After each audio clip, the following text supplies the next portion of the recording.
TIFU by accidentally taking my boss's 9-year-old son on a road trip across state lines and becoming the subject of an Amber Alert.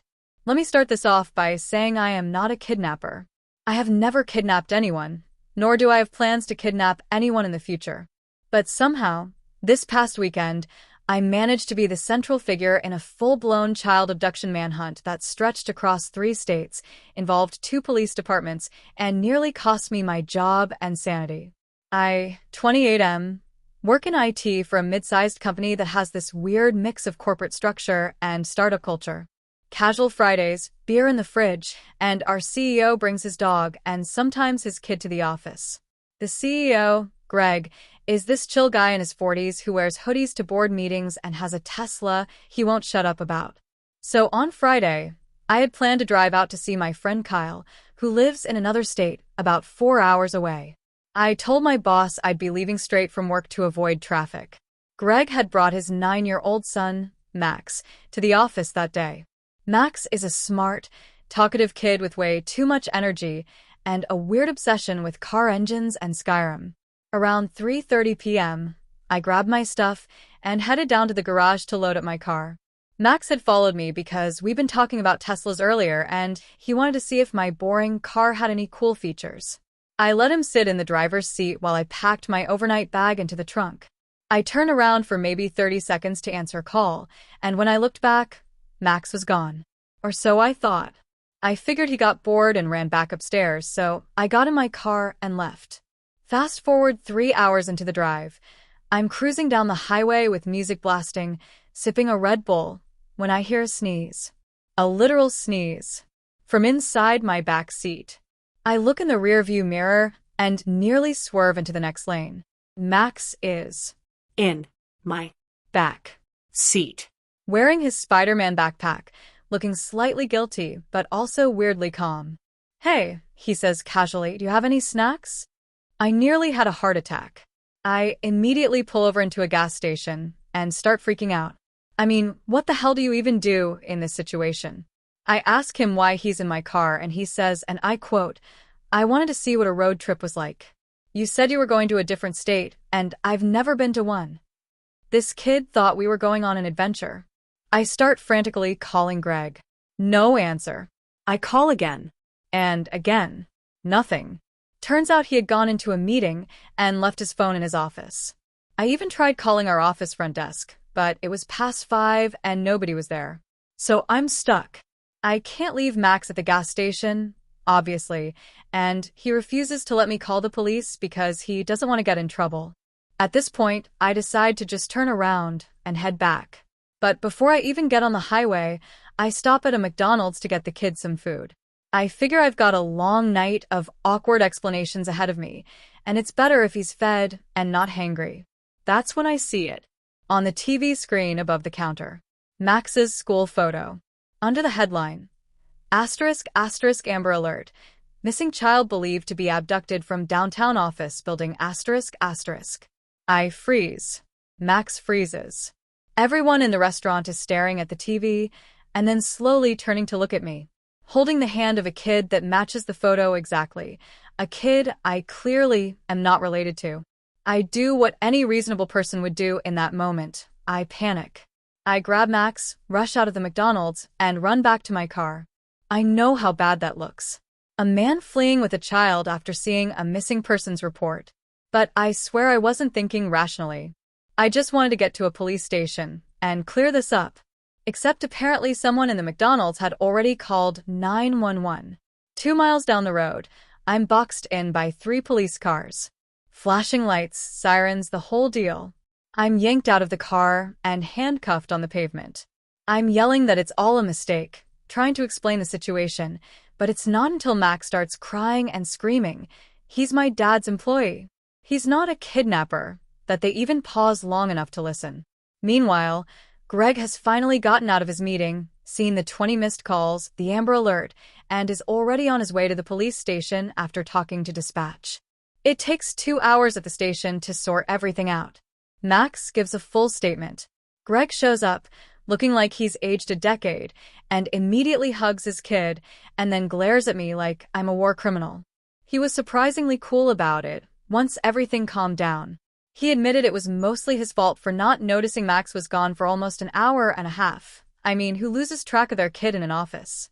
But still, I had to explain to my own boss and HR what happened, sign about 50 statements, and agree to take a week off to reflect on situational awareness.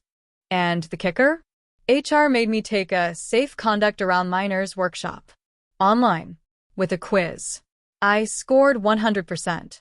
I haven't been able to look at a Happy Meal since. If you enjoyed the video, don't forget to leave a like and subscribe to the channel. It helps the content grow and motivates me to create even more great videos. Turn on notifications so you don't miss any new uploads. By the way, I'm curious, when do you usually watch my videos? While working, studying, or just relaxing at home? Let me know in the comments. I'd love to hear from you. Thank you for your support. TIFU by pretending to be a ghost to scare my roommates and accidentally traumatizing a stranger and myself. This happened a couple of weeks ago, and I've been debating whether or not to share it, but after enough friends begged me to tell it again at a party this past weekend, I figured it deserved a written version. I live in a house with 3 other guys. We're all in our late 20s, all pretty laid back, and we thrive on screwing with each other in increasingly elaborate and idiotic ways. It started with the usual stuff. Fake spiders in shoes, switching the hot and cold water handles, replacing shampoo with mayonnaise, don't ask. We have a point system and everything. Petty pranks are basically the currency in our house. And I was on a losing streak. Badly. So when I found out that 2 of my roommates were going on a weekend trip, I saw an opportunity. I had just learned how to rig up a little Bluetooth speaker to my old phone and control it remotely. The idea was simple. Make them think the house was haunted when they got back. It would be subtle at first. A little whisper here, a weird knock there. Then slowly ramp it up. Nothing dangerous, just eerie enough to spook them. But I'm a theater guy, or at least I used to be in college, so I couldn't just stop there. I borrowed a white sheet, cut out some eye holes, cliché, I know, and combined it with this long, sheer curtain to make a sort of ghastly specter look. I even got some cheap red LEDs and taped them behind the eye holes. I was committed. The day they were coming back, I set everything up. Speakers in the vents, the creepy noises downloaded, lights programmed to flicker with a smart home app. I even made an old rocking chair creak by tying fishing line to it and threading it through the hallway so I could pull it from another room. I rehearsed my timing like a psychopath. But here's where it all went wrong. My roommates told me they'd be back by 9 p.m. So around 8:45, I turned off all the lights, got into position, and started the audio, a soft humming sound, followed by quiet sobbing. Then came the whisper. Get out. Classic horror stuff. I waited by the stairwell in full ghost getup, standing still like a statue, LEDs glowing faintly. Except it wasn't my roommates who walked in. Turns out their trip got extended because one of them had a fever, and instead of telling me, they assumed I wouldn't be home anyway. They offered our house on Airbnb for the weekend to a couple from out of town. I had no idea. No one told me. So the first person through the door was a completely unsuspecting woman in her early 30s with a duffel bag and an iced coffee, ready for a relaxing weekend away. She stepped into the hallway, heard the humming, looked around. Hello, She called. I stayed completely still in the dark, partially out of habit, partially because I was frozen with dread. Then she saw me. Imagine walking into a house you think is empty and seeing a 6-foot-tall figure in tattered white robes with glowing red eyes standing completely still in the hallway. She screamed. Not like a startled scream, like a "this is how I die" scream. She dropped her coffee and bolted out the front door so fast she left one of her sandals behind. I immediately ripped off the sheet and chased after her yelling, "Wait. No. I live here. I'm not a ghost." Which, in hindsight, sounds exactly like something a ghost would say. She was halfway down the street by the time I caught up, waving my arms and trying not to look like a lunatic. I explained everything between gasps, the prank, the mix-up, the roommates, the Airbnb. She was trembling, clutching her phone like she was about to call 911.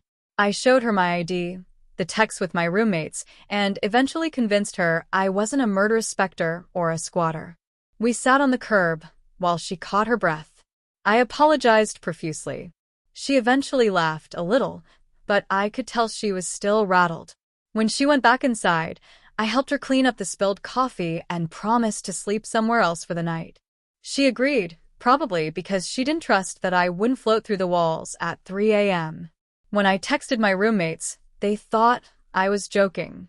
I had to send them security cam footage from our doorbell camera. It's hilarious and horrifying at the same time. You can clearly hear the audio start inside, then see her freeze in the doorway before running like her life depended on it.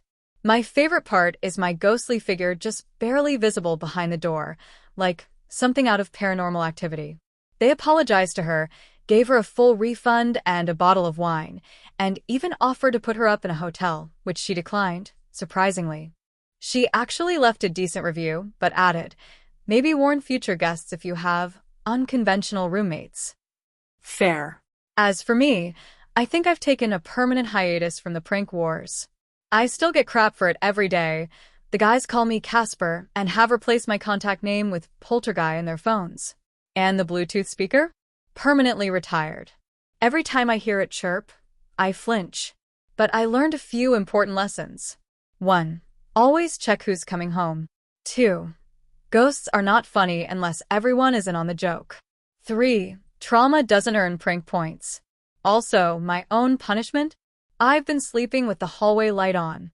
Not because I believe in ghosts, but because I finally understand how believable they can be. TIFU by taking my cat to the vet and accidentally starting a neighborhood manhunt. So this happened last week, and I'm still getting side eyes from half the neighborhood. Let me preface this by saying that my cat, Bongo, is not like other cats. He's a huge, fluffy Maine Coon with the personality of a cranky old man who thinks the government is tracking him. He also has a penchant for screaming like he's being exorcised when anything mildly inconvenient happens. Try picking him up without warning. He lets out a scream like you just stabbed him in the soul. I've had roommates come running into the room thinking I'd stepped on him, only to find me trying to move him off a warm laptop. Anyway, Bongo had to go to the vet for his yearly checkup. He's healthy, but the real issue is that getting him into his carrier is a full WWE event. Last time I took him, I came out of it with a torn shirt, 2 scratches down my arm, and a weird emotional tension like I'd broken his trust forever. This time, I figured I'd outsmart him. I got one of those fancy new carriers that looks like a little bubble backpack. Thought maybe he'd feel like he was going on an adventure rather than a trip to the person who pokes his butt with thermometers. I also made the tragic mistake of trying to prep him by putting the carrier in the living room for a few days to let him get used to it.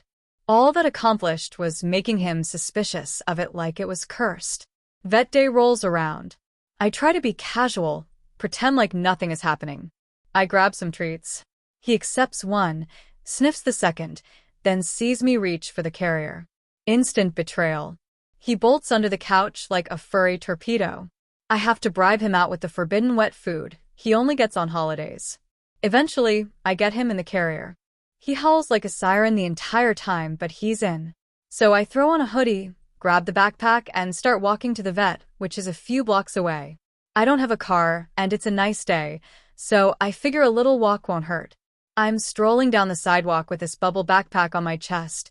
He screams less when I carry him that way, looking like a weird marsupial. He's making little growly grumbles, but nothing alarming yet. Then we pass a dog. A big golden retriever, super friendly, being walked by a woman with earbuds in. The dog looks at the backpack, tilts its head, and barks once. Not even aggressively.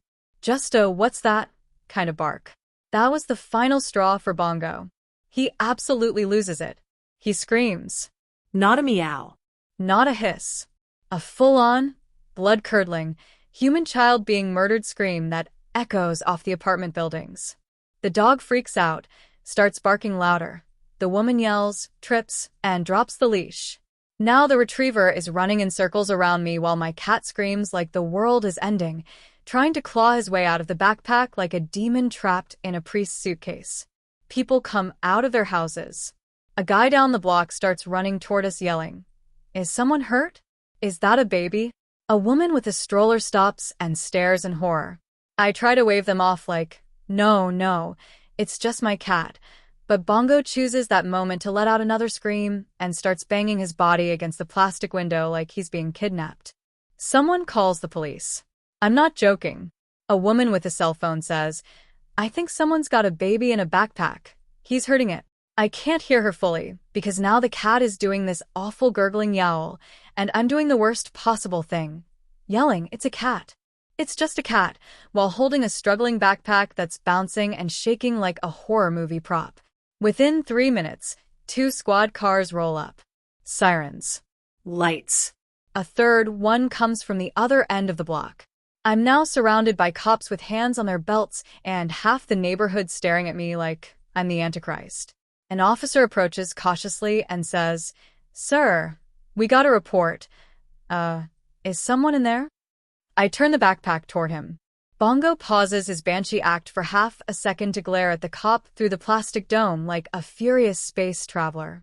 Then he lets out the longest, most accusatory shriek I've ever heard in my life. The cop actually steps back.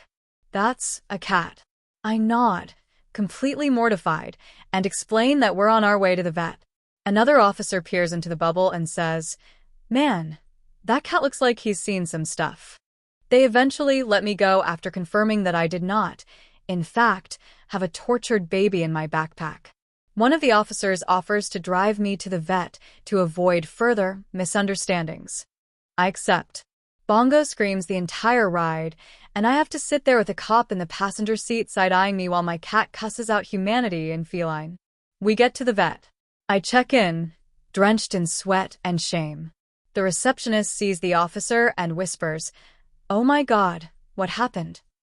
The cop just says, "He's got a loud cat." After the checkup, Bongo miraculously goes silent the second we get into the exam room. Like nothing ever happened, I Uber home.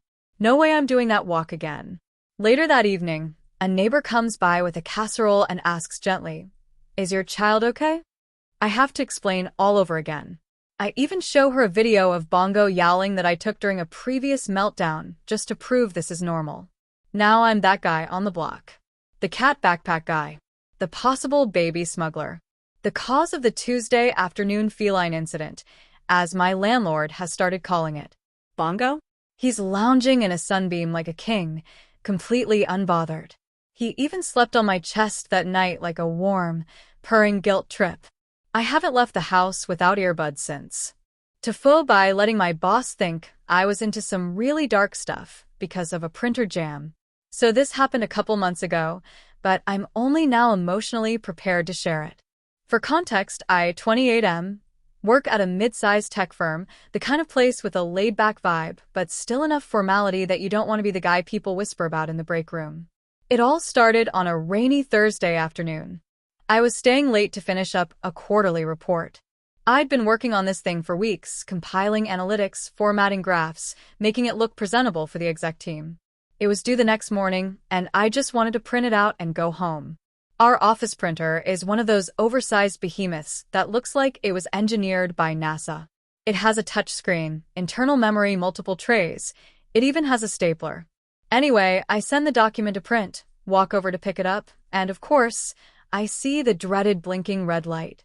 Printer jam. No big deal. I'd unjammed it before. I open the usual tray, clear a crumpled page, close it.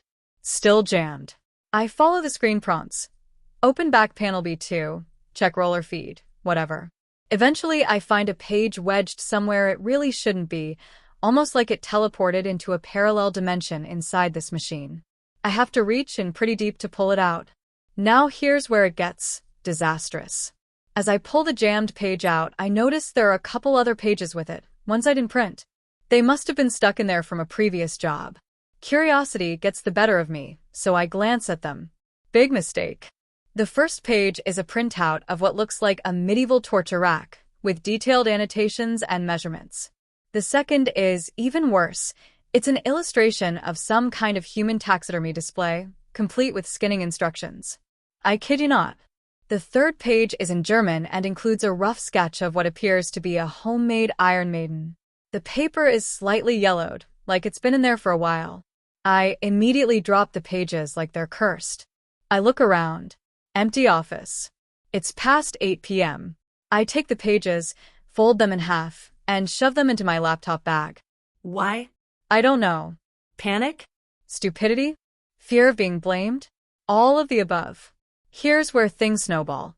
The next morning, I'm in the elevator with my boss, Carl. Carl is a 50-something ex-military guy turned VP of Ops. Stoic, buzz-cut, drinks black coffee, and definitely judges your handshake. He's not unfriendly, but he's got that intimidating, I've seen things aura. We're making small talk, and I mention the printer jam. He sighs and says it's been acting up all week. Then he says, "You find anything weird in there?" My brain short-circuits. This is the moment I should have just laughed and said, "You mean like body parts?" Nah, just some jammed paper. But no. My social anxiety took the wheel, and I blurted out, no, just, office stuff." He raises an eyebrow. Office stuff. Yeah, like charts. Graphs. Reports. Pause. He nods slowly, but with this look that makes it clear he doesn't believe a word I just said. Now I'm sweating. We get to our floor, and I beeline to my desk, heart pounding. I still have those cursed pages in my bag. I figure I'll just shred them and move on with my life. Only Carl shows up at my desk 10 minutes later. He's holding one of the jammed pages. "You sure this is office stuff?" It's the Iron Maiden sketch. Apparently, I didn't get all the pages out of the printer. One got left behind, and someone else found it and turned it into Carl. Now he thinks I'm printing medieval torture blueprints on a Thursday night. I stammer something about how it must have been stuck in there before I used the printer, how I don't know anything about it, and it's probably some weird misprint. Carl stares at me for a long moment, then says, "Look, I don't care what you're into on your own time. Just don't print it at work." Then he walks away. I'm frozen in place. My boss now thinks I'm into human taxidermy, torture engineering, niche German horror cosplay. For the next week, people treat me differently. I catch coworkers glancing at me sideways. The guy from accounting stops inviting me to lunch. Even the intern who used to say hi every morning now avoids eye contact. My Slack DMs go dead silent. It gets worse. A week later, HR emails me to schedule a wellness check-in. Not performance-related, just a routine culture alignment conversation. I show up and it's me, the HR rep, and, of course, Carl. They ask me how I'm doing. I say fine. Then they ask if there's anything going on that I'd like to talk about. I'm getting nervous. Carl just sits there, stone-faced. The HR rep hints at behavioral flags and asks if I'm comfortable in my role. Finally, I snap and tell them the whole story. The jammed printer, the mystery pages, the panic, the poor word choice in the elevator. I even show them the 2 pages I still had in my bag, which I'd kept because I was too afraid to throw them out in the office trash. They're silent. Then Carl says, "You should have just told me." The HR rep visibly relaxes. Turns out they were genuinely concerned I was going through some kind of crisis. My weird behavior had been flagged by multiple people. Carl even thought I might be acting out some kind of distress call via printer art. They let me go with a warning about inappropriate materials on company equipment, even though I didn't print them, and perception management. Whatever that means. The kicker? A week after that meeting, IT found a cache of old print jobs from a recently laid-off employee who used to moonlight as a horror prop designer. He'd apparently printed dozens of pages of disturbing illustrations for a haunted house concept.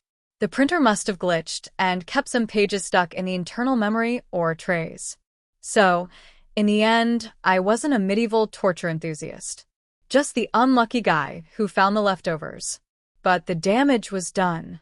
To this day, my nickname in some circles is the Rack. I've switched printers. And I never, ever check mystery jammed pages again. TIFU by pretending to be fluent in French for 6 years and getting hired as a translator. This mess started because I wanted to impress a girl. I was 17, stupid, and hopelessly in love with this half-French exchange student named Camille. She was beautiful, confident, and had that cool accent that made every guy at our school trip over themselves to say bonjour. I wasn't particularly good-looking or cool, but I had a good ear for languages and had taken 3 years of high school Spanish with decent grades. So when Camille mentioned offhandedly that she missed speaking French and I, driven entirely by hormones, blurted out, "Oh, I speak French too." I was already in way too deep. She immediately lit up and said something rapid-fire that sounded like she was gargling marbles while reciting poetry. I had no clue what she said, not even a word. But I nodded, chuckled, and said, "Ways, c'est vrai," which I had heard in some movie. It worked. She smiled, impressed, and from that point on, I was the guy who spoke French. That might have been the end of it, but high school is a gossip factory, and within a week, the entire school somehow believed I was fluent. My French teacher, who was mostly coasting her way to retirement, loved having a bilingual student in class and gave me way more credit than I deserved. I memorized phrases. I repeated whatever Camille said. I Googled expressions in the bathroom and came back like I'd thought of them on the spot. It was a masterclass in BS. Then college apps rolled around, and guess what? Being bilingual looks great on them. I didn't want to walk it back, so I leaned in, marked myself as fluent, wrote an essay about how speaking French bridged cultural gaps, even claimed I wanted to study linguistics. It worked. I got into a decent school and tested out of the language requirement based on a single oral exam where I regurgitated practice lines with the confidence of someone who'd watched Amelie 12 times. You'd think that would be the end of my charade. But no. By then, I'd crafted an entire identity around being the French guy. It followed me through college. French club president, I mostly ordered the croissants. Led campus tours for French exchange students, I just pointed a lot and said regardes. My social circle knew me as a polyglot. My resume included fluent in French right under proficient in Excel, which was also a lie. Fast forward to last year. I'm 25, working in marketing, when my company announces they've landed a French client. Big deal. Wine importers. Classy. Expensive. Very French. My boss gets excited and, remembering that I spoke French, says, "We're going to loop you into meetings with the client. Could you help translate some documents too?" Now, any sane person would have come clean right then. But I didn't. I smiled, nodded, and said, "Bien sûr." The lie was so old now it felt like truth. That week, they sent me a 14-page business proposal in French. I panicked, opened Google Translate, and tried to salvage what I could. But even Google Translate knew I was in over my head. Every paragraph felt like a riddle wrapped in idioms and dipped in regional slang. My translation ended up sounding like it had been done by a drunk robot. I submitted it anyway and prayed no one would read it closely. They did. The client responded with confusion and polite horror. Sentences like, "We look forward to fermenting your company's vision in the barrel of cooperation," apparently didn't land well. My boss asked me if I was sure I translated it correctly. I blamed the source material, said it was dense and very old-fashioned French. He seemed skeptical, but didn't press. The real disaster happened during the first client Zoom meeting. I was there, smiling, sweating, nodding like a bobblehead. For the first 5 minutes, I said nothing. Then the client asks me, in French, to clarify part of the proposal. I froze. I didn't recognize a single word. The sentence washed over me like a wave of shame and garlic. Everyone looked at me, waiting. So I said, "Pardon, pouvez-vous répéter ça plus lentement?" That gave me 10 seconds. They repeated it, this time slower. Still nothing. Just sounds. I panicked and tried to fake it. Oui, exactement. C'est ce que nous avons voulu dire. That was supposed to mean yes, exactly, that's what we meant. Instead, I found out later I said, "Yes, exactly, that is what we meant to kill." There was a long pause. One of the French reps raised an eyebrow. Another chuckled. My boss looked at me, then at them, and said, "Wait, what did he just say?" I felt the heat rise in my face. I tried to pivot. Je veux dire, le but c'est you, travailler ensemble? It was like watching someone drown in slow motion. Eventually, the client switched to English. My boss didn't say anything during the call, but his eyes said everything. Afterward, he asked me to meet him in his office. I admitted it. The whole thing. From Camille to college to the fake translations. He stared at me for a solid minute, then sighed and said, "You're an idiot. But somehow, this is the funniest thing that's ever happened at this company." I wasn't fired. Somehow. I think he respected the sheer commitment to the bit. But I was immediately removed from anything client-facing. And HR made me rewrite my resume with languages none. I still have friends who call me Monsieurman. I deserve it. But hey, at least I finally downloaded Duolingo. TIFU by taking a mysterious wellness retreat my girlfriend booked for us. This happened 2 weeks ago, and I still have moments where I just stop mid-task, stare blankly into space, and ask myself what in the fresh hell I lived through. So my girlfriend, now ex, but we'll get to that, is really into wellness. Not just yoga or green smoothies, but the kind of wellness that costs $300 for a crystal massage and involves words like energetic alignment and spiritual exfoliation. I usually let her do her thing because it keeps her happy and I respect people trying to feel good. But I'm more of a gym and burritos kind of guy. She tells me she booked us a weekend getaway to reconnect and detox from the chaos. The website, she says, looked so serene and deeply transformative. I'm thinking hot springs, massages, maybe some boring meditation, and a lot of overpriced salads. I say sure. We'd been arguing a bit, and I thought some time away could help. The place was in the middle of nowhere. GPS stopped working 10 minutes from the location, and we had to rely on hand-drawn signs tacked to trees. I should have turned back when one of them said, "Shed your layers. Become the new." But again, I thought maybe it was just spiritual hippie talk. We arrive, and it's not a spa. It's more like a farm commune designed by someone who watched Midsummer and thought it was aspirational. There are people in robes walking around barefoot, nobody is talking, and there are wind chimes absolutely everywhere. Like dozens. Constant wind chime ambience. A woman named Sparrow greets us. I wish I was making that up. She doesn't shake hands. She places a crystal in my palm and says, "You've got deeply knotted energy."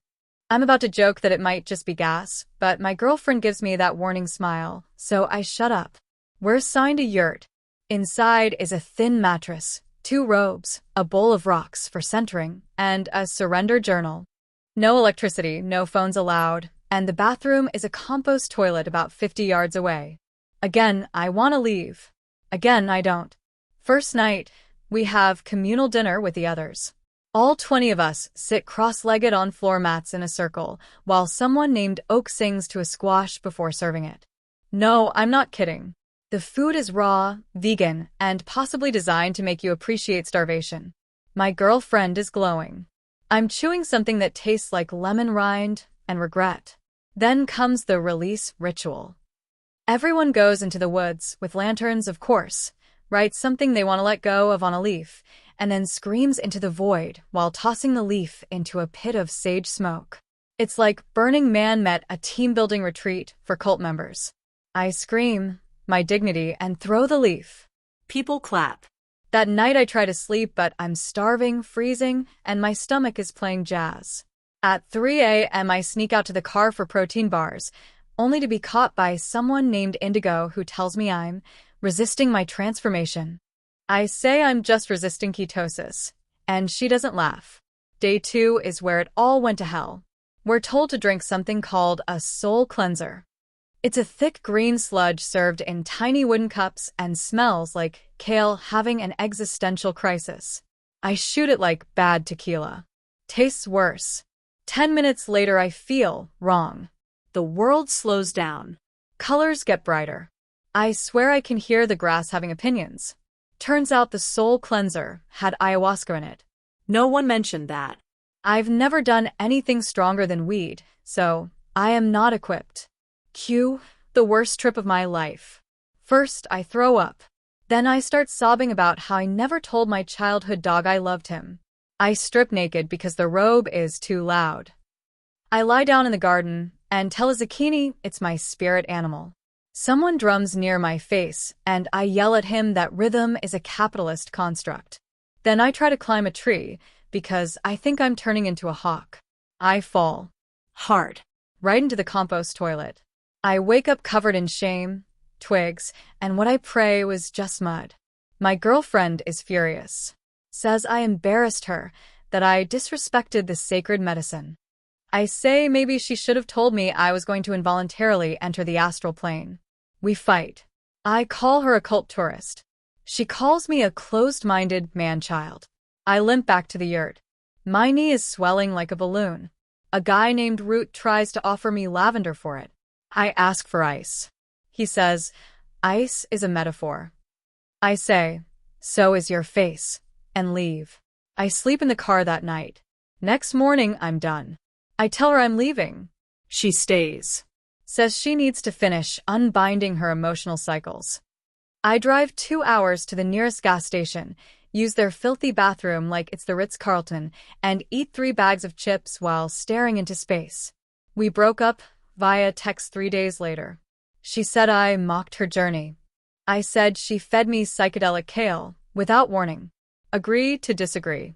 Now, whenever someone says retreat, I flinch. TIFU by accidentally locking myself in my boss's panic room during a Zoom call. Let me start by saying I have a new job now. This happened about 4 months ago when I was working as a personal assistant for a tech millionaire named Garrett. Garrett was one of those eccentric startup guys who made a ridiculous amount of money in a short amount of time. Think Patagonia vests, Soylent, and $10,000 worth of home automation he didn't know how to use.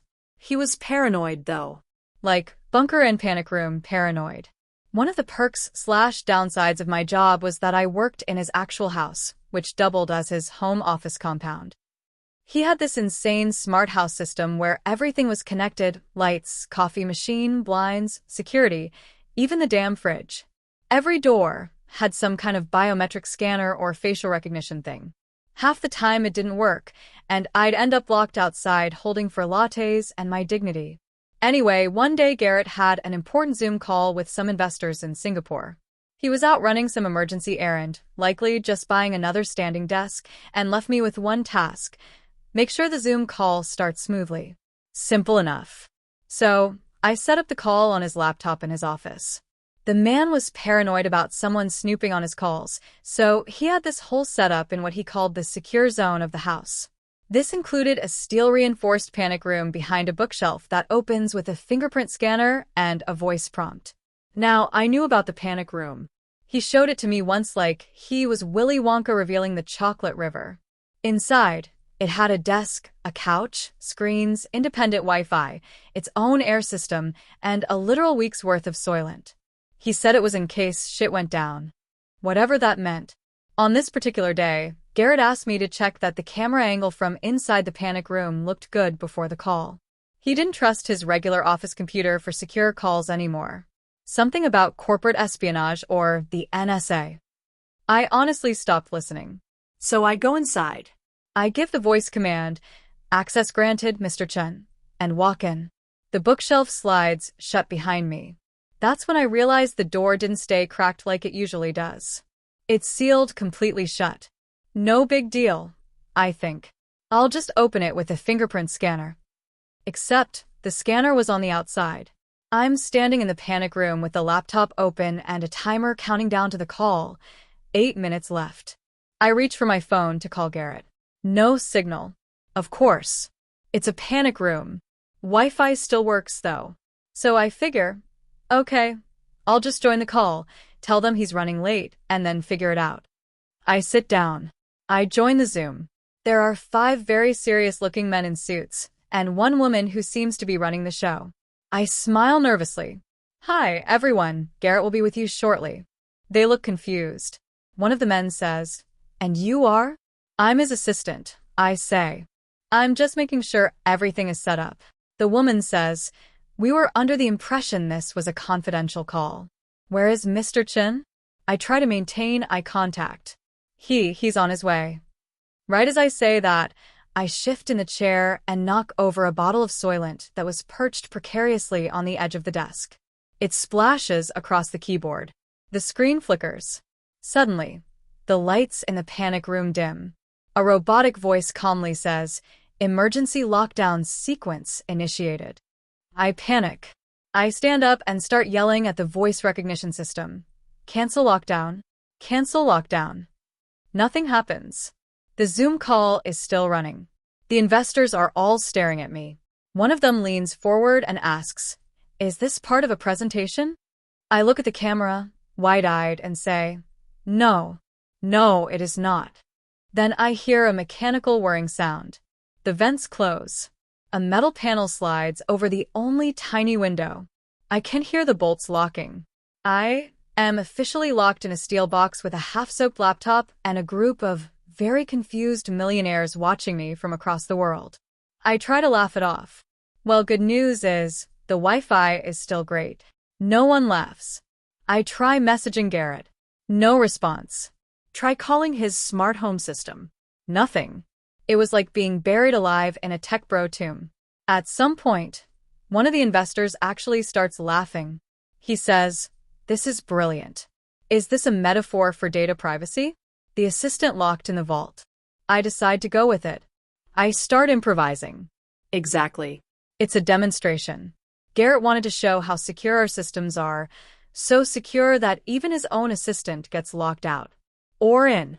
Data is sacred, untouchable, unbreachable. Another guy starts nodding slowly. Interesting. The call goes on. For 40 minutes.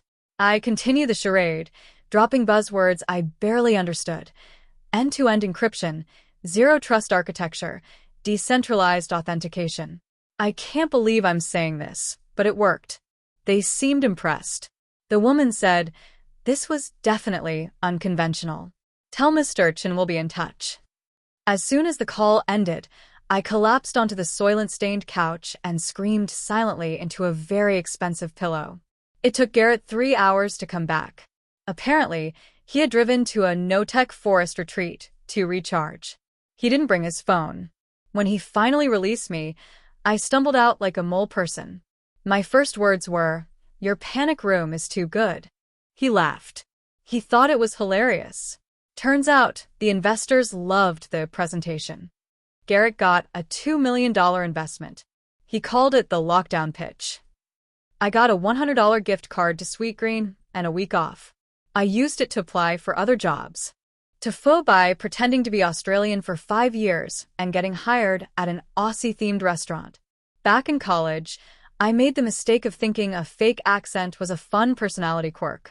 It started at a party during freshman year when a girl asked me where I was from, and for no particular reason I said Sydney. I was drunk, she was cute, and I had just watched a bunch of Flight of the Conchords clips and figured I could fake my way through it. She was impressed. Thought the accent was dreamy. I was in. That interaction snowballed into me being Liam from Sydney for the rest of college. I doubled down. Started sprinkling in Aussie slang like arvo, heaps, and bloody oath. I googled rugby scores and cricket stats to have stuff to talk about. I even practiced saying things like Naya and Yena with the right cadence. My real name is Jeff. I was deep in it. Most people bought it. A few questioned it, but I had a solid cover. Exchange student whose parents moved back to Australia after I graduated high school in the States. Sounded plausible. No one fact-checked because who really knows enough Aussies to call BS? Here's where it gets worse. After college, I moved to a mid-sized city where nobody knew me. I figured I'd drop the accent and start fresh, but I ran into someone from college at a bar my first week there, Julia, a girl I had briefly dated. She shrieked Liam and introduced me to everyone around as her hot Aussie friend. Panic kicked in and I just slipped back into it. Before I knew it, I was Liam again. Fast forward 6 months, and I'm struggling to find work. I have restaurant experience, so I apply at this kitschy Australian-themed place called Kanga's. Think Outback Steakhouse, but even more over the top. Boomerangs on the wall, didgeridoo music, a mechanical kangaroo out front. It was absurd. I show up for the interview. The manager asks if I'm really from Australia, and I say yes. I get hired on the spot. My accent, my fake accent, sealed the deal. They even mention in the interview that having an authentic Aussie on staff will boost the place's credibility. Suddenly, I'm doing full shifts in character. Staff and regulars love it. I become the face of the brand. They put me on the website. They have me say stuff like, "Come toss a shrimp on the Barbie with us," in promos. People ask for selfies. I develop a fake backstory about growing up in Bondi Beach, surfing before school, and eating Vegemite on toast every morning.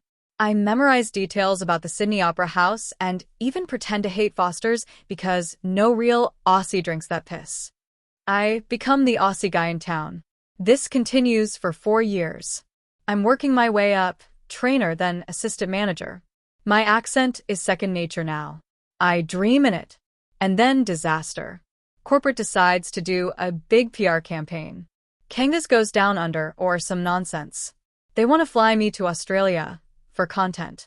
A travel vlogger is going to follow me around my hometown, meet my mates, eat at my favorite local spots, and film the whole thing. They even buy my ticket. My first instinct is to fake an injury. Second instinct is to flee the country. But I'm too deep. I stall for a few weeks. Then they announce they've coordinated with a Sydney Tourism Board rep to help plan the itinerary. I'm toast. I try to tell my manager I can't go. Make up excuses. My mom's sick. My passport expired. I'm scared of flying. Nothing sticks. They offer to pay for passport renewal and even let me take a companion for emotional support. So I do the only thing I can think of. I confess. Not just to the manager. To the whole staff. A full-on, red-faced, anxiety-sweating monologue in the middle of a team meeting. I tell them my real name, where I'm actually from Ohio, and how this started as a dumb joke that got wildly out of control. The silence was deafening. One guy, Nick, bursts out laughing. A couple people are furious. One girl starts crying because we had a deep conversation once about missing our families back home. I tried to explain that I meant everything else sincerely, just not the part where I was from a different continent. They don't fire me on the spot, but I'm suspended while corporate figures it out. HR calls it a branding violation and a breach of trust. Apparently being fake Australian is considered deception when your job is literally to be Australian. I get terminated a week later. They even asked me to sign a release form because they'd already used me in marketing materials. It's now in some legal gray zone whether I can publicly admit I was the Kangas guy. Word spreads. I'm Liar Liam in the local subreddit.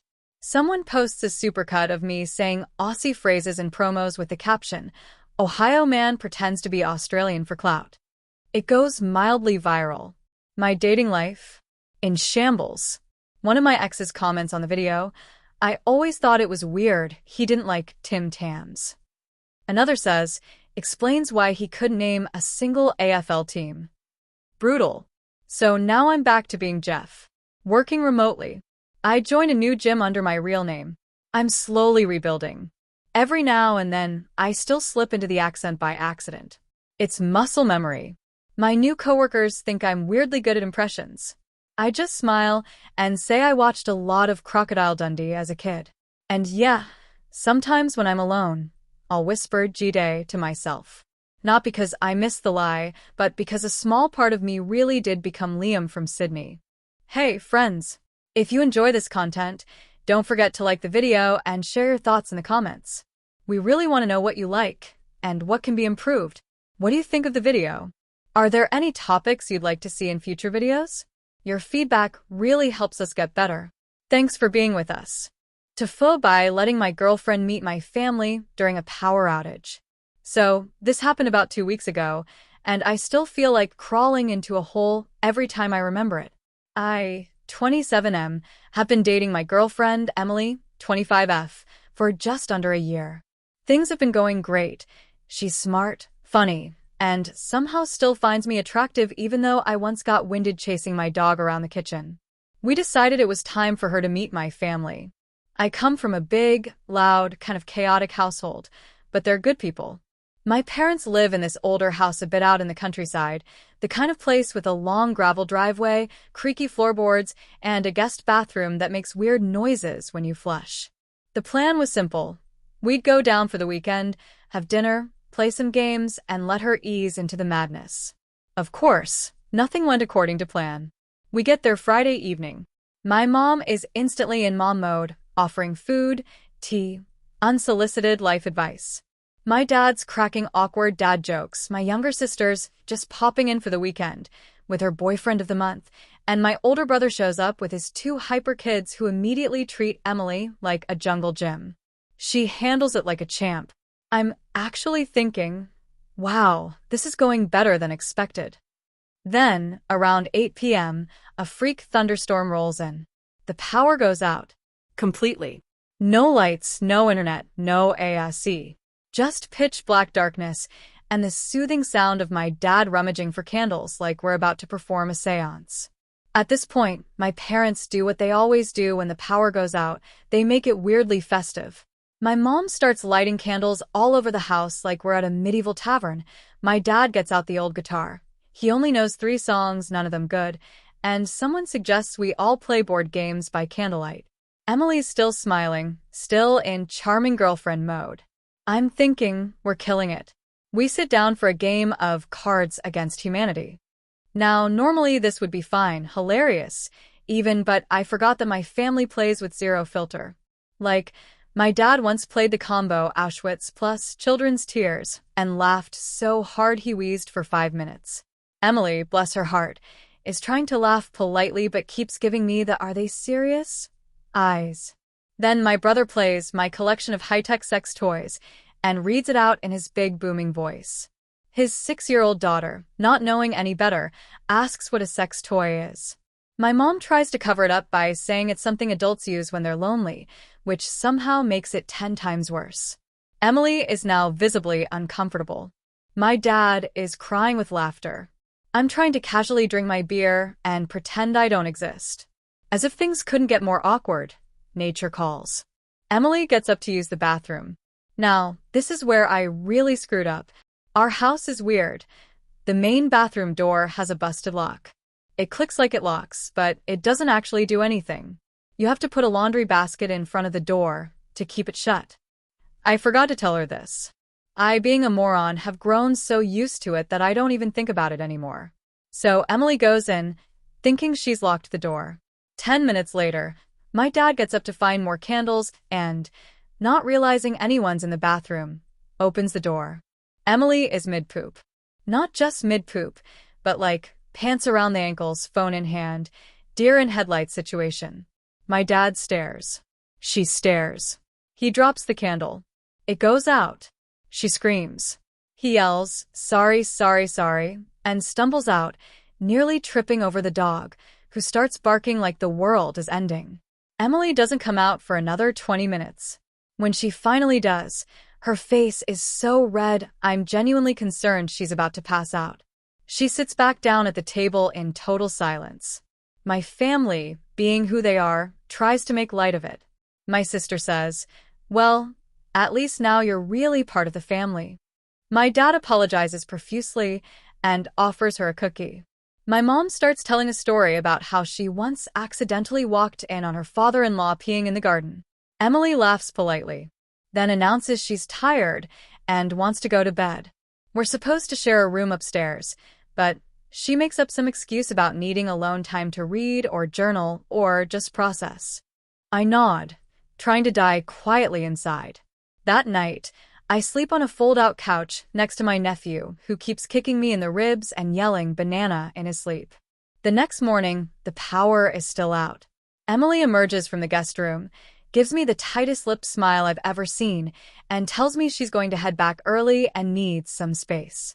I walk her to her car and try to apologize, but she just hugs me quickly and says she'll text me later. She didn't. A few days later, I get a text that says, "I really like you, but I'm not sure I can handle your family. I need time to think." That was 2 weeks ago. Still no follow-up. So yeah, TIFU by letting my girlfriend meet my family during a blackout that turned into a literal and metaphorical shitshow. I may never be able to look a candle in the eye again. TIFU by accidentally joining a cult because I thought it was a book club. So this happened about 2 weeks ago, and I'm just now beginning to process the entire thing. I, 29M, moved to a new city for work a couple of months ago. I'm in tech, fully remote, and naturally, that means I speak to my plants more than people. I figure it was time to be social and joined a few local Facebook groups to look for events. One night, I saw a post in a community group titled Thursday Night Enlightenment and Discussion Group, All Welcome, Free Snacks. That sounded like my kind of vibe. The person who posted it mentioned they were starting a weekly book discussion group centered around spiritual growth, personal elevation, and ancient wisdom. My inner self-help nerd screamed in excitement. Plus, snacks. So Thursday comes around. I walk into what looks like a pretty nice community center about 10 minutes from my apartment. There are about 20 people already there, sitting in a big circle, some on cushions. The room smelled like incense and self-importance. I should have turned around the second someone tried to hand me a robe. But I'm polite. I took the robe. I didn't wear it, but I took it. We start with introductions. Everyone goes around the circle, saying their name and their level. I was like, level of what? Fitness? Emotional vulnerability? Mario Kart? The guy next to me says he's a level 5 vessel of transmission. Someone else says initiate of inner flame. I panic and say, I'm Alex. Level 1. They all nod like I just said something wise. One woman smiles at me and whispers, we were all level 1 once. At this point, I think maybe it's just a weird naming system for how long people have been attending. Like belt colors in karate, but for book nerds. So I roll with it. Then the guide walks in. His name is Master Aeon. This dude looks like he used to front a Scandinavian metal band, but gave it all up to start a smoothie company. He's got long white hair, beads around his neck, and speaks in that slow, drawn-out tone cult leaders always seem to master. I swear every sentence ends in a rhetorical question or the word ascension. He starts the lesson by asking us to visualize a flame in our abdomen. That's fine. I've done weirder things in therapy. But then he says the flame is the remnant of our cosmic blueprint, the echo of our first ascension cycle. He follows this with a 10-minute chant that half the group joins in on. I sit there clenching a Nature Valley bar I brought from home because I don't see any snacks. We break into discussion groups and a woman named Petra immediately latches onto me. She tells me I have the eyes of someone who's been here before and asks if I've unlocked my third memory yet.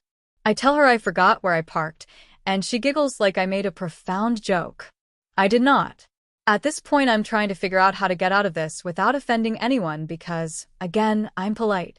But then Master Aeon announces that new members are invited to the initiation of inner realignment. I try to make up an excuse about needing to feed my cat. Petra gasps and says, "You have a familiar? Blessed be." Someone starts clapping. The initiation turns out to involve standing in the center of the circle while everyone else chants and waves what looked like LED lightsaber handles at you. I'm trying not to laugh because it feels like I'm in the rehearsal for a very low-budget Star Wars musical. Then Aeon taps me on the forehead and says, "You have now entered the path of becoming. There is no unbecoming." Internally, I'm screaming. After the ceremony, which ended with a very aggressive group hug, they bring out some lukewarm herbal tea and dried figs. I'm starving and still mad about the lack of actual snacks. Petra corners me again and asks if I want to merge vibrations later in the week. I say I'll check my calendar. I leave, thinking that's the end of it. I can ghost them and never come back. The next day, I get a call from a blocked number. It's Aeon. He says he felt an energetic shift in my aura and thinks I'm ready for level 2. I tell him I'm actually moving to Canada for work. He sighs and says, "Canada, yes, I foresaw this. The land of moose and resistance. Be well, seeker." I hang up and block the number. Fast forward a few days. I get a knock at my door. It's Petra. She's holding a Tupperware container of what she calls spirit muffins and a scroll. A literal scroll. She hands me the scroll and says it contains the sacred truths of level 2. I tell her, again, I'm moving. She asks if she can bless my apartment before I go. I decline. She leaves, but not before sticking a crystal above my doorframe. I thought that was the end of it. 2 nights later, I'm walking home and notice a chalk symbol on the sidewalk in front of my building. It looks like a sun with an eye in the middle and a bunch of triangles. I Google it. Nothing. Just a bunch of results about alchemy, astrology, and tattoo ideas. I email the community center to ask if they're aware this discussion group might be a front for a cult. I get a reply from someone named Harmony who says, "Labels are the shackles of the unenlightened. We are not a cult. We are a community of consciousness." I haven't been back. I've started going to an actual book club that meets at a brewery. We read sci-fi and drink beer. No chanting.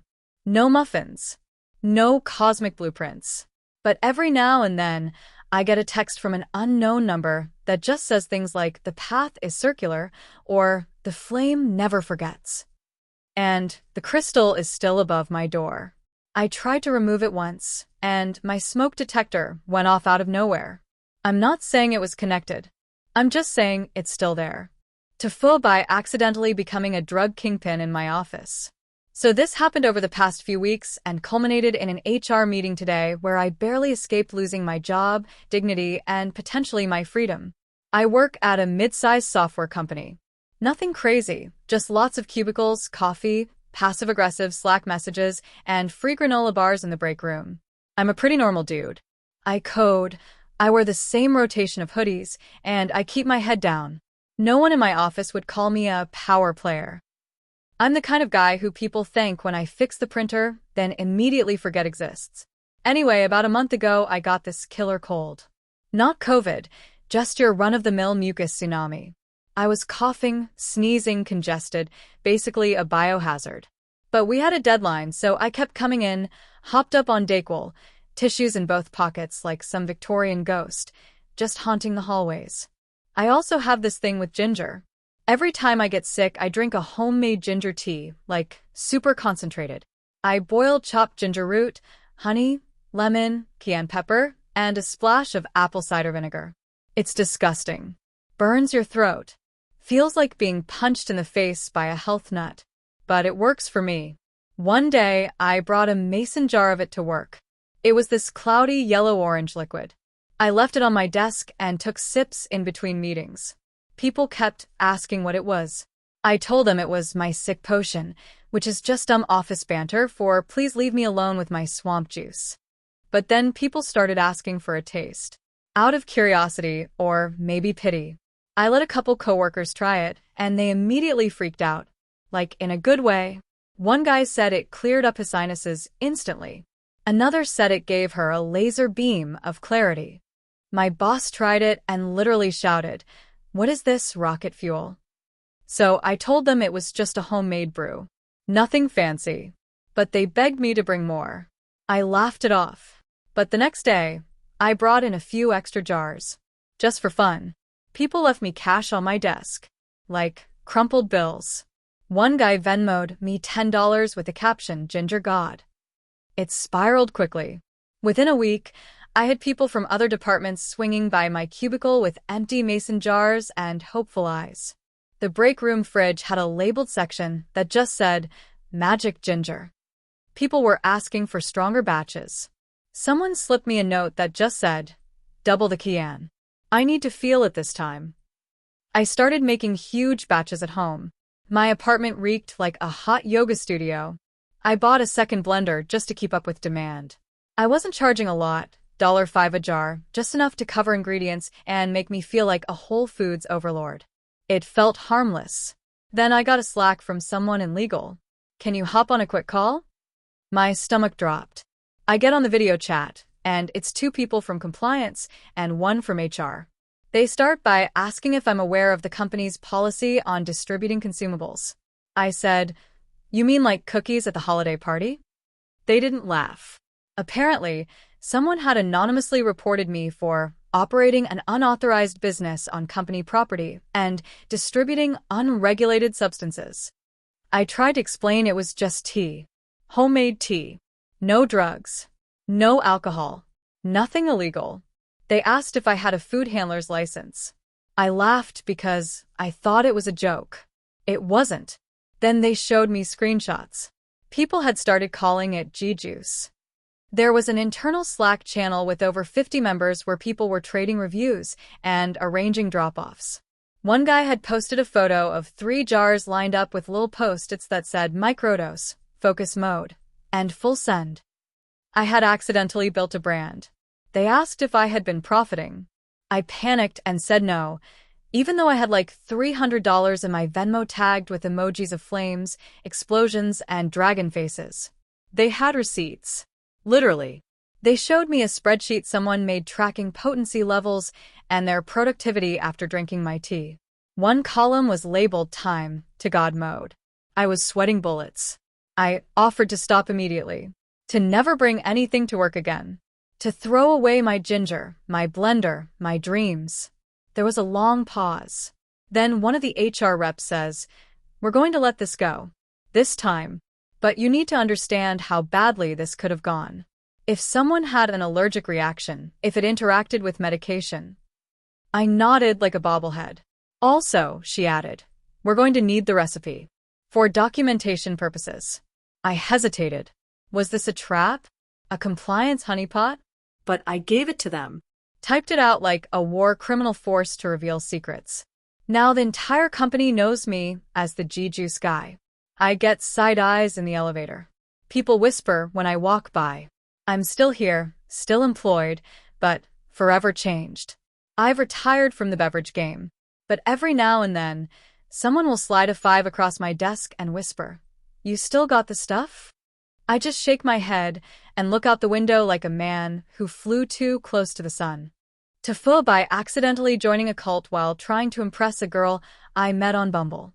So this happened about 6 months ago, but the embarrassment is still fresh and raw, like I just got slapped by karma herself. I matched with this girl named Zoe on Bumble. She was artsy, mysterious, and had that effortlessly cool energy I've always been a sucker for. Her profile was full of vintage camera pics, nature hikes, and quotes like "the universe whispers to those who listen," which I should have taken as a red flag, but I thought it was just quirky. We chatted for a few days and things were vibing. She asked if I'd be down to go to a gathering with her that Friday instead of the usual drinks or coffee. Her exact words were, "It's kind of a spiritual community thing, but it's really chill and open-minded. Plus, there's free food." Free food and the chance to spend an evening with a hot, mysterious girl? I'm in.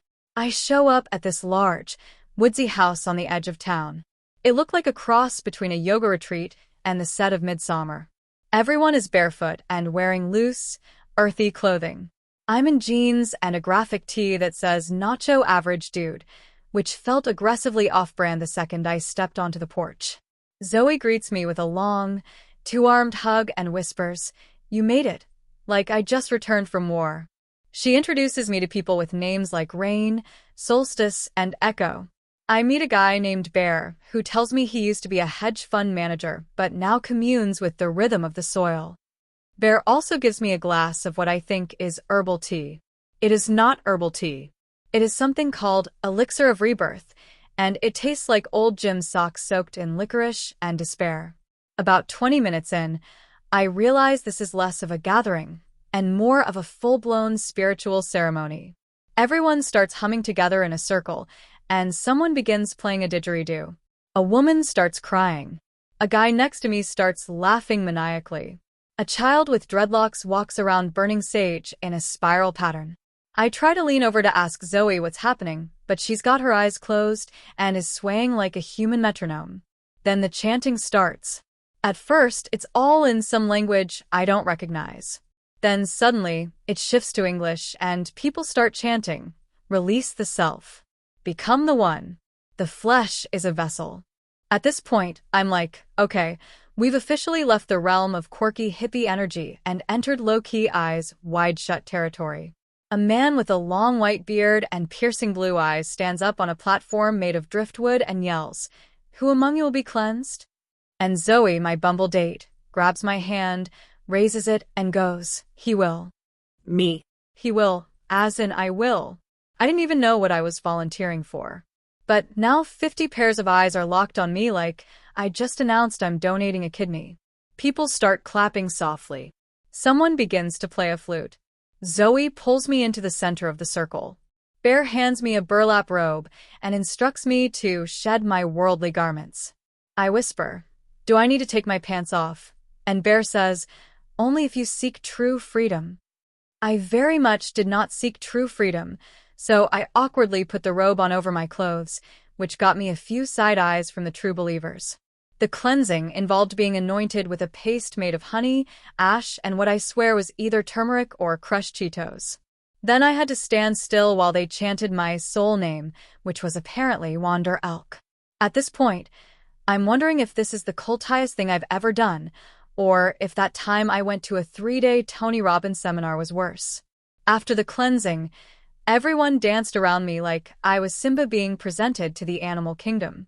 One guy whipped out a handpan and started playing an impromptu solo that sounded like a soundtrack to an indie documentary about mushrooms.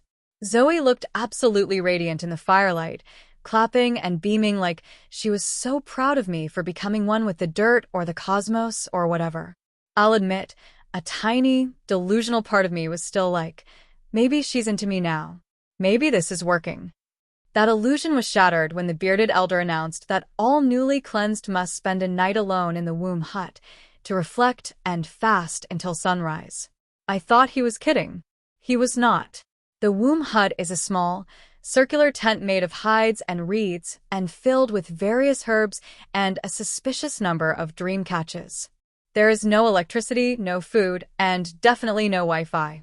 I spent the night sitting on a mat, eating stale almonds from my pocket, swatting mosquitoes, and trying not to think about the Wicker Man. When dawn broke, I was released and welcomed back to the group with a bowl of raw oats and a single date, the fruit, not Zoe. Zoe hugged me again and whispered, "You are reborn, Wander Elk." I awkwardly mumbled, "Thanks. I feel very reborn." Then I told her I had to get to work, it was a Saturday, and she said, "Work is a prison for the soul," which honestly felt a little aggressive for 6:30 in the morning. I got in my car, still in a robe, and drove straight to a Dunkin' Donuts drive-thru. I inhaled 2 sausage, egg, and cheese croissants like a man who had just escaped a cult. Because, well, I had. Needless to say, I unmatched with Zoe. Or maybe she unmatched me. Either way, I was ghosted harder than a haunted house. To this day, I still get emails from the Inner Radiant Circle addressed to Wander Elk. They invite me to return to the Earth Mother and complete my transcendence journey.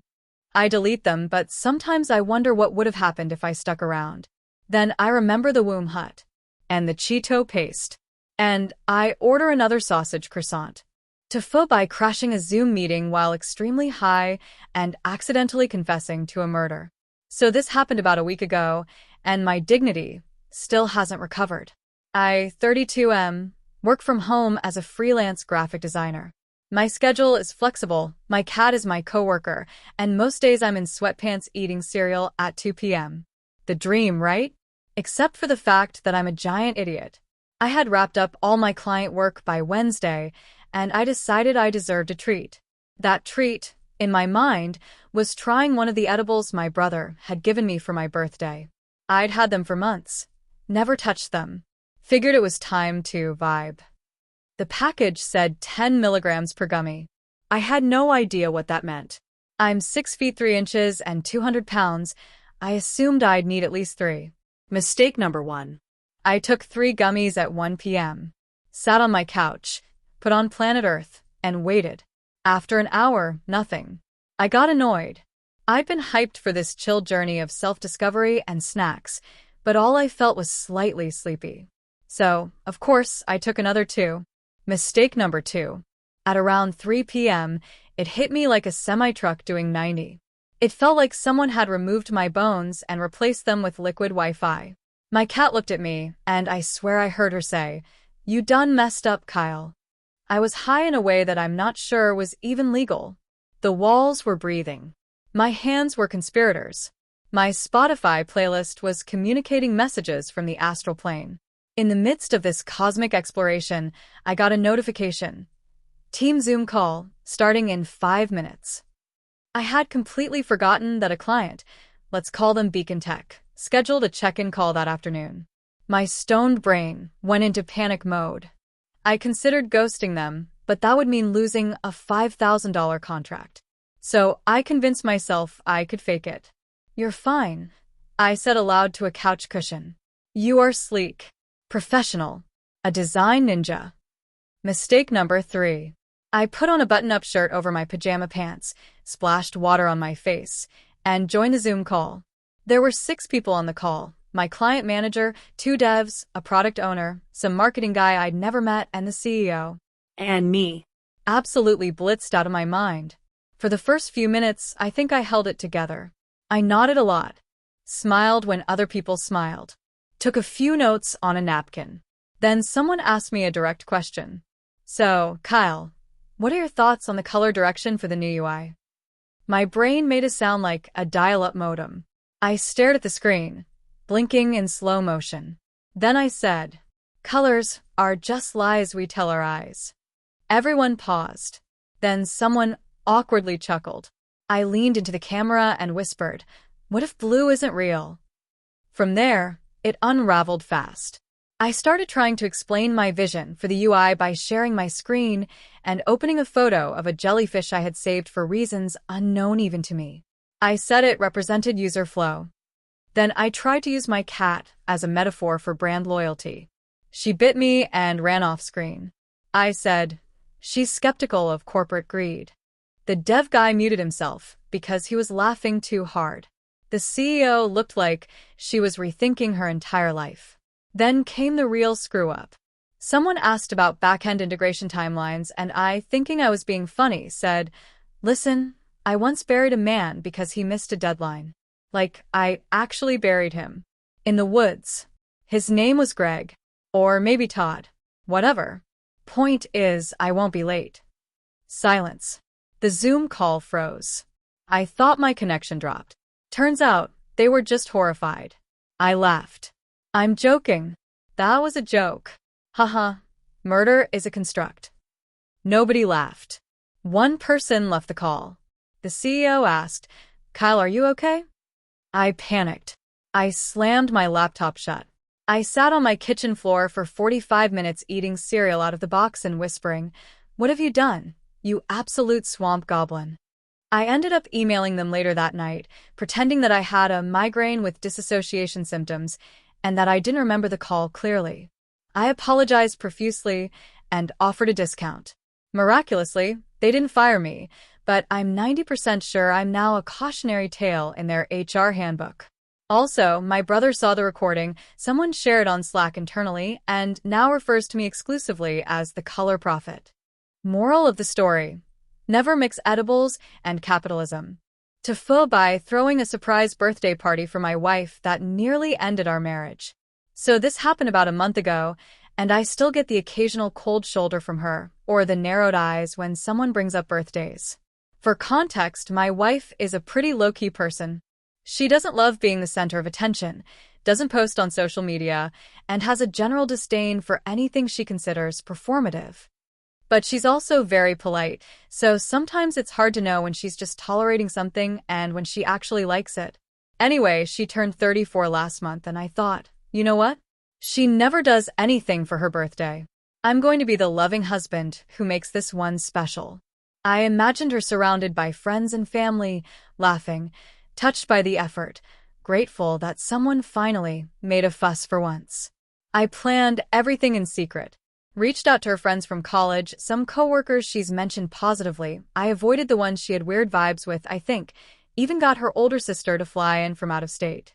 I reserved the rooftop of a nice bar downtown.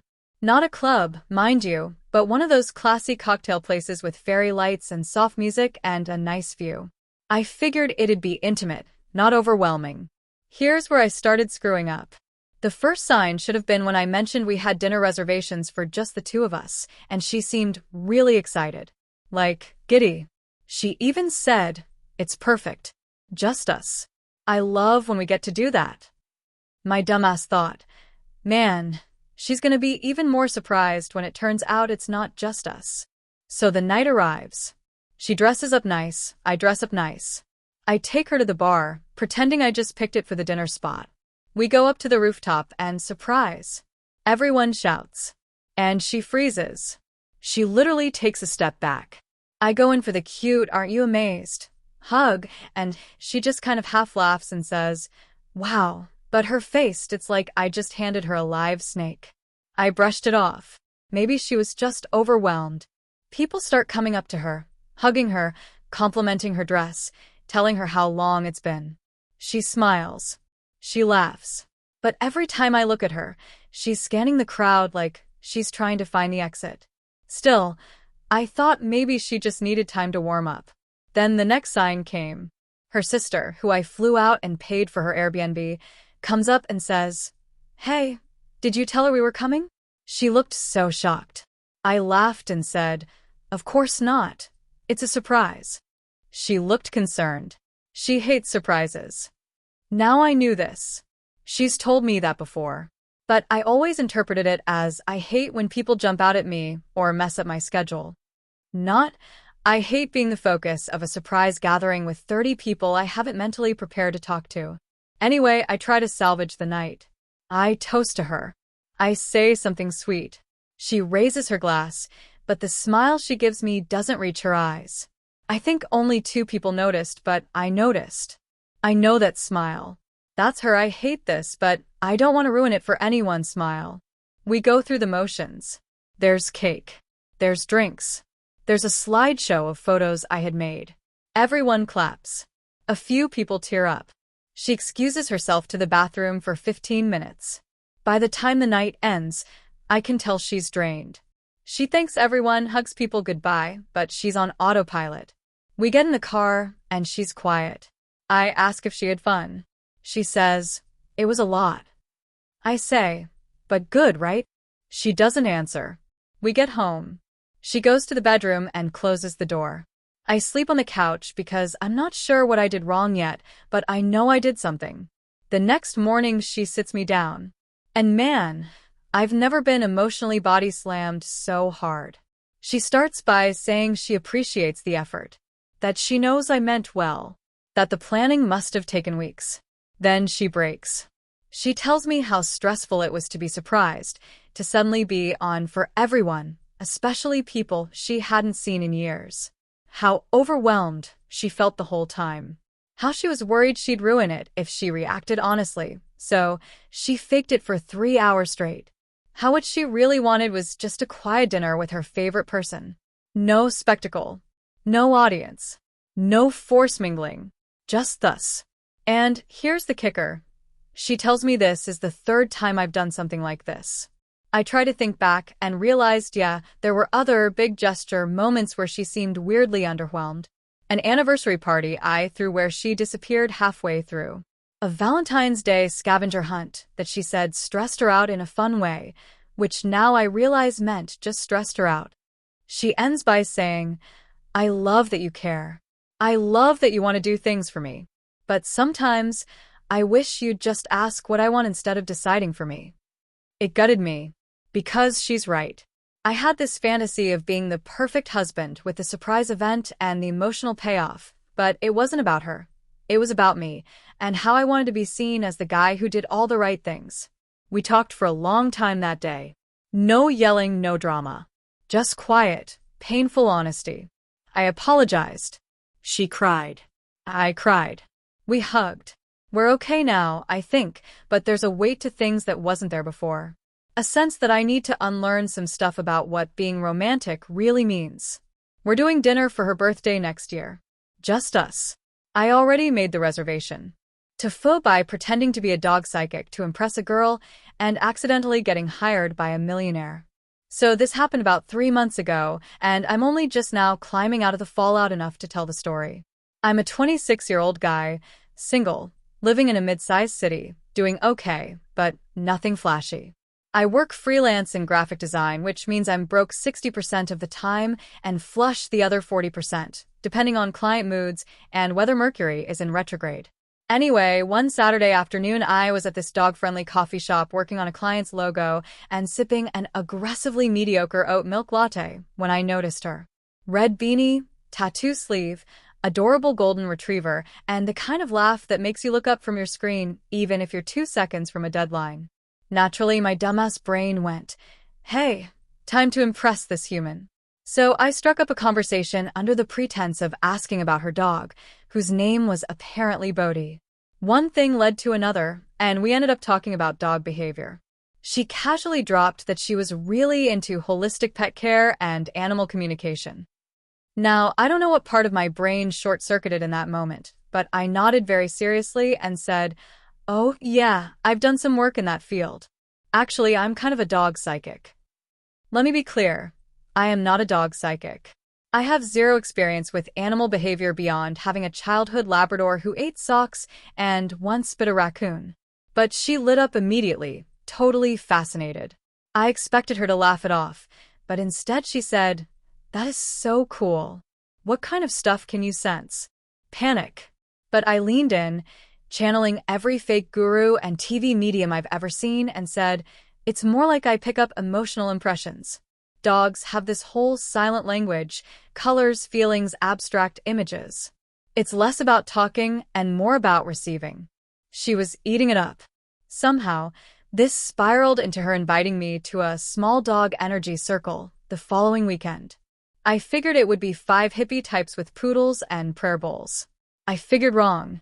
The event was hosted at this massive estate about 30 minutes outside the city. Turns out it was the home of a local tech millionaire named Jackson Law, who apparently made his fortune developing security software and now spent his money rescuing elderly dogs.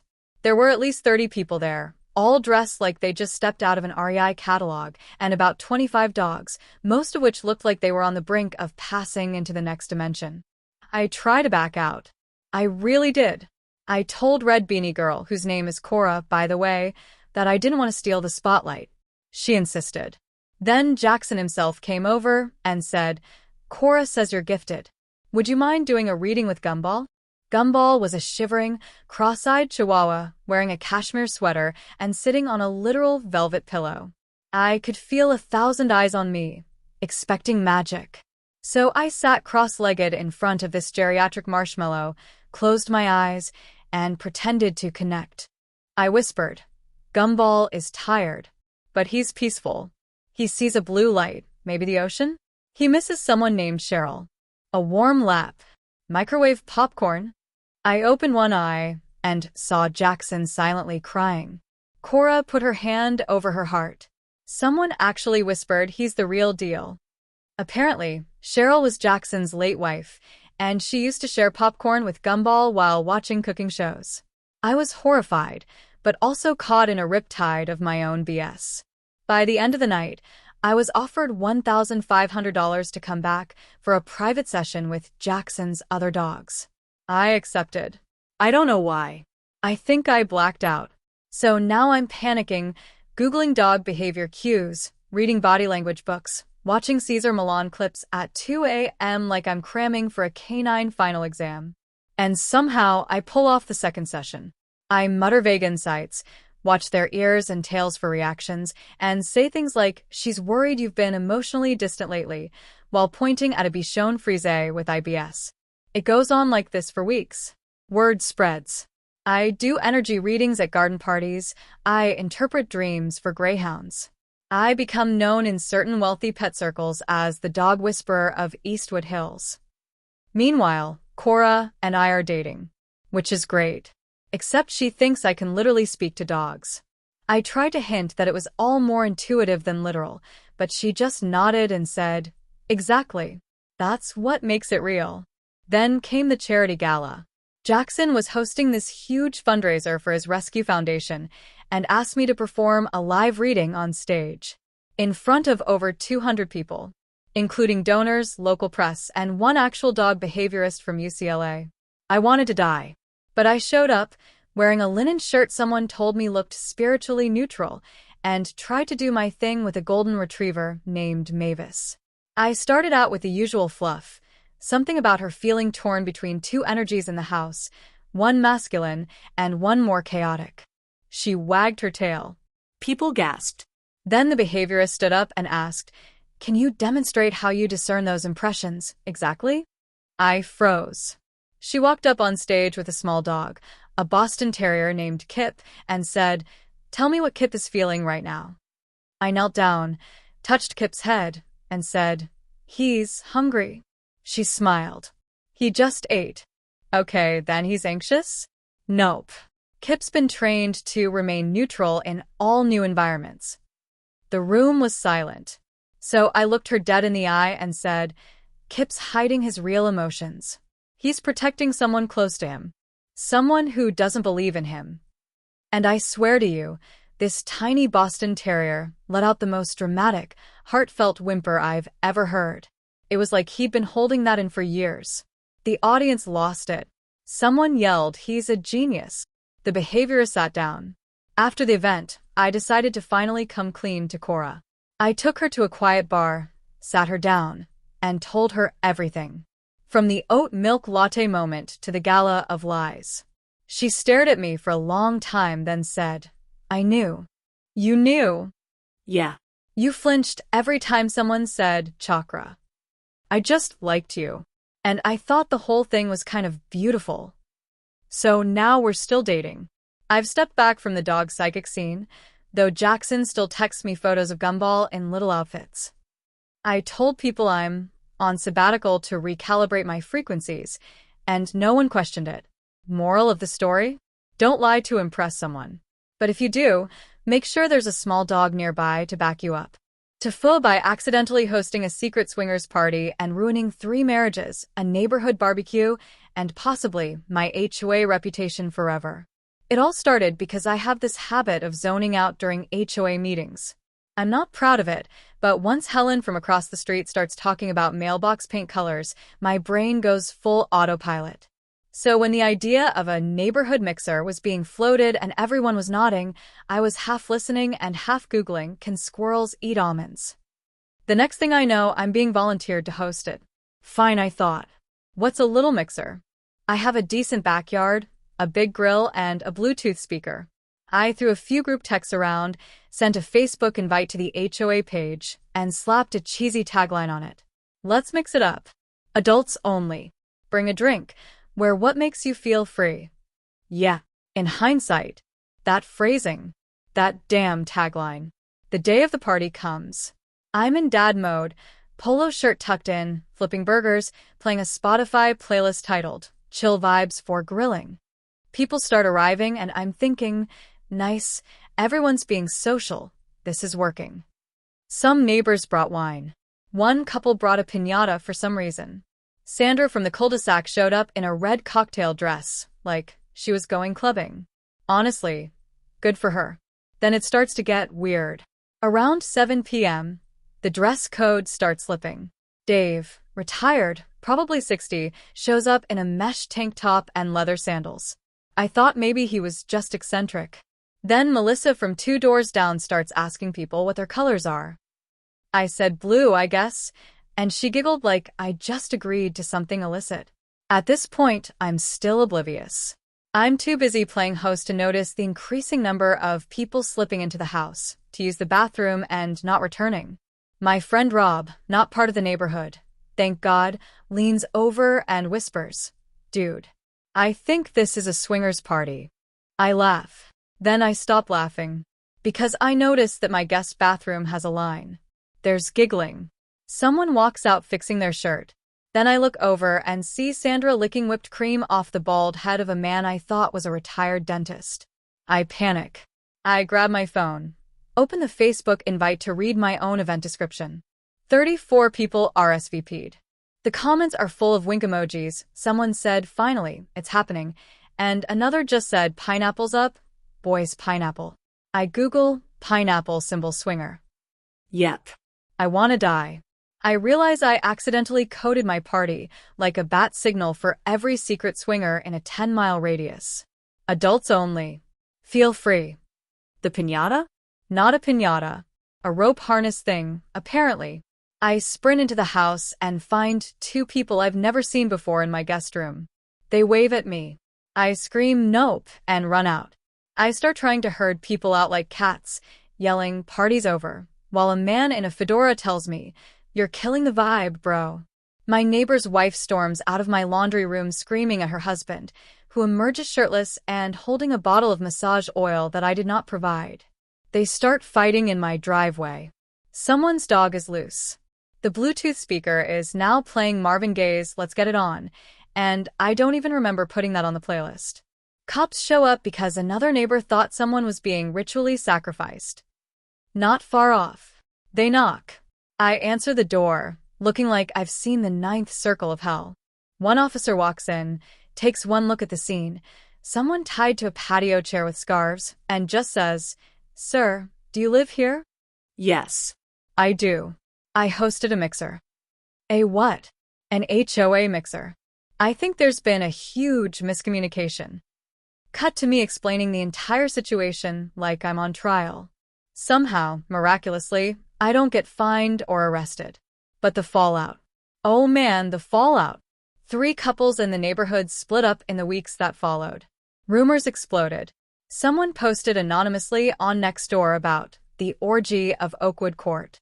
My HOA chairperson won't make eye contact with me anymore, but she did send a very passive-aggressive email about appropriate use of community events.